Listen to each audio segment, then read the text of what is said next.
দিন যেভাবে এগোচ্ছে প্রযুক্তি নির্ভর হচ্ছে আমরা প্রতিনিয়তই। জি তো এখন কৃষি হচ্ছে আমাদের সবচেয়ে পুরাতন পেশা এবং এই পেশার সাথে সবচেয়ে বেশি মানুষ কানেক্টেড। জি জি এই পেশাটাকে যদি আমরা একটু সায়েন্টিফিক্যালি প্রপার যে ইউটিলাইজেশনগুলো আছে সেগুলো যদি আমরা এর মধ্যে ইনক্লুড করতে পারি, এর মধ্যে যদি ইমপ্লিমেন্ট করতে পারি, এখান থেকে খুব ভালো রকমের একটা রেজাল্ট পাওয়া বের করে সম্ভব। আনা সম্ভব।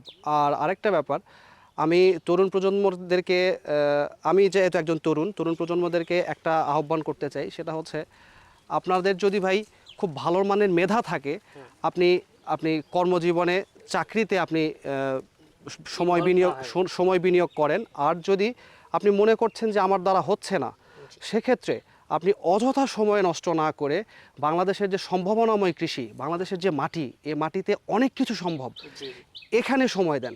অযথা ঘরে বসে থেকে মা বাবার পয়সা সময় নষ্ট না করে এই জায়গাগুলোতে একদম বৈজ্ঞানিকভাবে বিভিন্ন চাষাবাদের মধ্যে নিজেকে ইনভলভ করে ফেলেন। এখান থেকে সোনালী দিন আসবেই ইনশাল্লাহ। আসসালামু আলাইকুম। আজকে আমরা এসেছি জয়পুরহাট জেলার ফিওট এলাকায়। এখানে একজন শিক্ষিত তরুণ কৃষি উদ্যোক্তা চাকরির পিছে না ঘুরে নিজের পতিত জমিকে কাজে লাগিয়ে আধুনিক কৃষিতে রূপান্তরিত করে নিজের কর্মসংস্থানের ব্যবস্থা করেছে। এর পাশাপাশি গ্রামের আরও কিছু লোকের কর্মসংস্থানের সুযোগ করে দিয়েছে। আজকের ভিডিওতে তার কৃষিক্ষেত্রে সফলতার গল্পগুলো এই ভিডিওতে তুলে ধরব। আশা করি ভিডিওটি না টেনে অবশ্যই শেষ পর্যন্ত দেখবেন এবং যারা আমাদের ইউটিউব চ্যানেলটি এখনো সাবস্ক্রাইব করেননি অবশ্যই সাবস্ক্রাইব করে রাখবেন। ভাই আসসালামু আলাইকুম। আসসালামু আলাইকুম কেমন শাকিল ভাই। আছেন? আছি আলহামদুলিল্লাহ, আপনি কেমন আছেন? আছি আলহামদুলিল্লাহ। ভাই প্রথমে আপনার পরিচয়টা দিবেন। আমি মোহাম্মদ মেশকাত হোসেন। আমার বাড়ি জয়পুরহাট জেলা, থিওট গ্রাম। আচ্ছা আমি দীর্ঘদিন একটা বেসরকারি আর্থিক প্রতিষ্ঠানে চাকরিরত ছিলাম। সেখান থেকে আপাতত এখন কমপ্লিটলি কৃষির সাথে জড়িত। আচ্ছা, এখানে আমরা দেখতে পাচ্ছি আপনি মোটামুটি প্রায় 1.5 বিঘা জমিতে পেঁপে চাষাবাদ করছেন। এই পেঁপে জাতের নাম কি? আমি যে এটা চাষাবাদ করছি, এই জাতটার নাম হচ্ছে গ্রিন লেডি। এটা সবজির জন্য ব্যবহৃত হয়, ব্যবহৃত হয়। আর এটা উচ্চ ফলনশীল একটা জাত।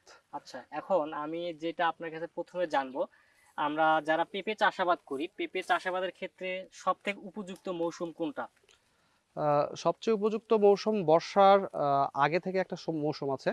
আর এর পরবর্তীতে আপনাদের প্রয়োজন মতো আপনি চাইলে এই, গরম, যেটা গ্রীষ্মকাল বলি হ্যাঁ আমরা, সেই গ্রীষ্মকালের শুরুতেও আপনারা এটা শুরু করতে পারেন। আচ্ছা, আর পেঁপে চাষাবাদের ক্ষেত্রে যখন আমরা জমি নির্বাচন করব, জমিটি কেমন হওয়া দরকার? পেঁপে নির্বাচনের জন্য উপযুক্ত জমি যদি আমরা বলতে যাই, সর্বপ্রথম আপনাকে একটু অবশ্যই উঁচু প্রকৃতির জমি নিতে হবে, যেখান থেকে পানি নিষ্কাশনের সুব্যবস্থা থাকে এবং সহজে পানি জলাবদ্ধতা যেন না না জমে, জমে। সেরকম একটা জায়গার প্রয়োজন হয়। আর মাটির ধরন যদি আমরা বলতে যাই, অবশ্যই বেলে দোআঁশ বা দোআঁশ প্রজাতির মাটির প্রয়োজন আর কি। আচ্ছা, এখন এই পেঁপে চাষাবাদের ক্ষেত্রে আমরা যে মাদা তৈরি করি, হ্যাঁ, এই মাদা তৈরির সময় আপনি এখানে কি কি সার প্রয়োগ করছেন? এখানে প্রথম অবস্থায় আমরা মাটিটাকে শোধন করার জন্য যে প্রয়োজনীয় জিনিসপত্রগুলো দরকার হয়, সেগুলো হচ্ছে আপনার ট্রাইকোডার্মা, যেটা হুম, পাওয়া যায় বাজারে, সেই ট্রাইকোডার্মাটাকে দিয়ে আর সাথে জৈব মাটি সার দিয়ে মাটিটাকে শোধন করে নেওয়ার পর পরবর্তীতে আমরা মিউরেট অফ পটাশ, এমওপি, তারপরে টিএসপি, তারপরে এর পাশাপাশি হচ্ছে পোকা মাকড় নিধনের জন্য দানাদার আপনার কীটনাশক। দানাদার কীটনাশক, এই প্রভৃতি ওষুধগুলো, এই আপনি কীটনাশকগুলো দিয়ে মূলত মাটিটা প্রস্তুত করতে হয় আসলে। আচ্ছা, যেদিন আপনি জমিতে সার প্রয়োগ করছেন, সার প্রয়োগ করার পরে কতদিন পর চারা রোপণ করছেন? এটা হচ্ছে 8 থেকে 10 দিনের মধ্যে আমি চারাটা রোপণ করছি আর কি। যে চারাটি আপনি জমিতে রোপণ করছেন, এই চারার বয়স কতদিন ছিল? এ চারার বয়স ছিল 30 থেকে 35 দিনের মধ্যে। আচ্ছা, এখন আপনার বর্তমান গাছের বয়স কতদিন? এখন বর্তমান বয়স প্রায় নিয়ার অ্যাবাউট 2.5 মাসের মতো। আচ্ছা, 2.5 মাস মানে 70 থেকে 75 70 দিন। থেকে 75 দিন। আচ্ছা, আমরা দেখতে পাচ্ছি যে 70-75 দিনে আপনার অনেক, প্রায় 70% গাছে ফুল চলে আসছে, হ্যাঁ? হ্যাঁ। এখন এই 70 থেকে 75 দিনের মধ্যে আপনি কি কি রোগের সম্মুখীন হচ্ছেন পেঁপে চাষাবাদের আহ, ক্ষেত্রে? রোগের সম্মুখীন বলতে প্রথম অবস্থায় মাকড়ের কিছু আক্রমণ আসছিল চারাতে। সে মাকড়টা নিধনের পরবর্তীতে এখন আরেকটা সমস্যা আস্তে আস্তে আসতেছে, সেটা হচ্ছে পাতা কোঁকড়ানোর যে সমস্যা। আচ্ছা মূলত এই আমি দুইটা বলি সমস্যায় আপনাকে, ইয়ে করছি। পেঁপে চাষাবাদের ক্ষেত্রে কিন্তু পাতা কোঁকড়ানো বা পাতা মোড়ানো, যেটাকে আমরা মোজাইক ভাইরাস বলে থাকি, বা হ্যাঁ, লাল স্পট, লাল যেটা স্পট। আমি দেখতে পেলাম আপনার জমিতে, এই রোগটা কিন্তু খুবই সচরাচর দেখা যায়। হ্যাঁ। এখন আচ্ছা নেন আবার আপনি শুরু করি। কি কি ওষুধ স্প্রে করতেছেন এখন? এখানে স্প্রে করা হচ্ছে জিঙ্ক, তারপরে হচ্ছে এই ইমিটাফ, ওভেরন, এই প্রজাতির ওষুধগুলাই আমরা মূলত ব্যবহার করছি। আচ্ছা, সেক্ষেত্রে এখন যে পজিশন আছে আপনার গাছের, সেক্ষেত্রে আপনার কি মনে হচ্ছে? বর্তমান আলহামদুলিল্লাহ যে পজিশন আছে এটাতে আমি 100% স্যাটিসফাইড। আচ্ছা ইনশাল্লাহ এখান থেকে খুব ভালো রেজাল্ট পাবো আমি আশা করছি। আচ্ছা, এখন এই যে আমরা যে দেখতে পাচ্ছি যে আপনার 70-75 দিন গাছে ফুল চলে আসছে, এটা কি অন্য অন্য জাতের কি এরকম এত তাড়াতাড়ি ফুল চলে আসে গেছে? অন্যান্য জাতের ক্ষেত্রে ফুল আসে, তবে এতটা দ্রুত আসে না, আর এতটা মানে উম, পরিপক্ক ফুল আসলে অন্য কোনো জাতে আমি এর আগে পাইছি বলে আমার মনে হয় না। আচ্ছা, আমরা আরেকটা বিষয় দেখতে পাচ্ছি যে আপনি পেঁপের মাঝখানে যে গ্যাপটা রাখছেন, এখানে মালচিং পেপার বিছানো, এখানে আপনার কি পরিকল্পনা আছে? এখানে আমার পরিকল্পনা হচ্ছে এই যে মালচিং পেপারটা দেওয়া আছে, এখানে আমি বিজলি প্লাস 2020 নামের একটা মরিচের জাত আছে, সেটা এখানে আমি রোপণ করব।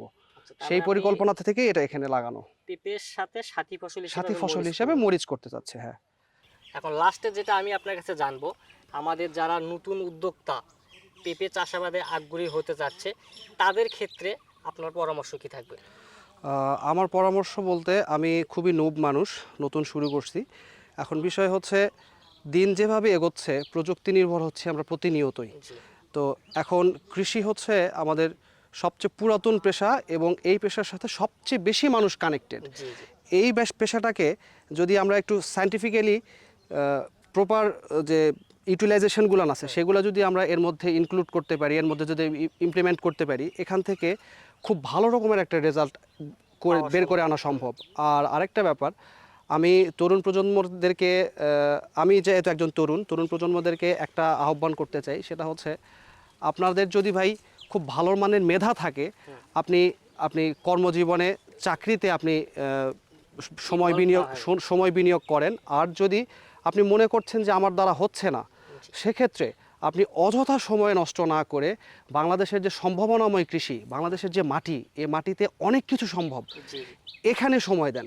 অযথা ঘরে বসে থেকে মা বাবার পয়সা সময় নষ্ট না করে এই জায়গাগুলোতে একদম বৈজ্ঞানিকভাবে বিভিন্ন চাষাবাদের মধ্যে নিজেকে ইনভলভ করে ফেলেন।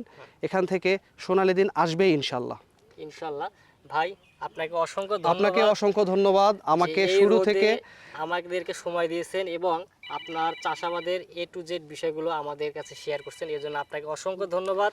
আপনার সুস্বাস্থ্য এবং দীর্ঘায়ু কামনা করে আপনার কাছ থেকে বিদায় নিচ্ছি। আপনাকে অনেক ধন্যবাদ ভাই, ধন্যবাদ ভাই। এভাবে শুরু থেকে আজ পর্যন্ত আমার পাশে থাকার জন্য, আমাকে এভাবে টেকনিক্যালি, মেন্টালি এবং সব ধরনের সাপোর্ট দেওয়ার জন্য আপনাকে অসংখ্য ধন্যবাদ। ধন্যবাদ ভাই, আপনিও ভালো থাকবেন। থাকবেন অবশ্যই। আসসালামু আলাইকুম। আসসালামু আলাইকুম।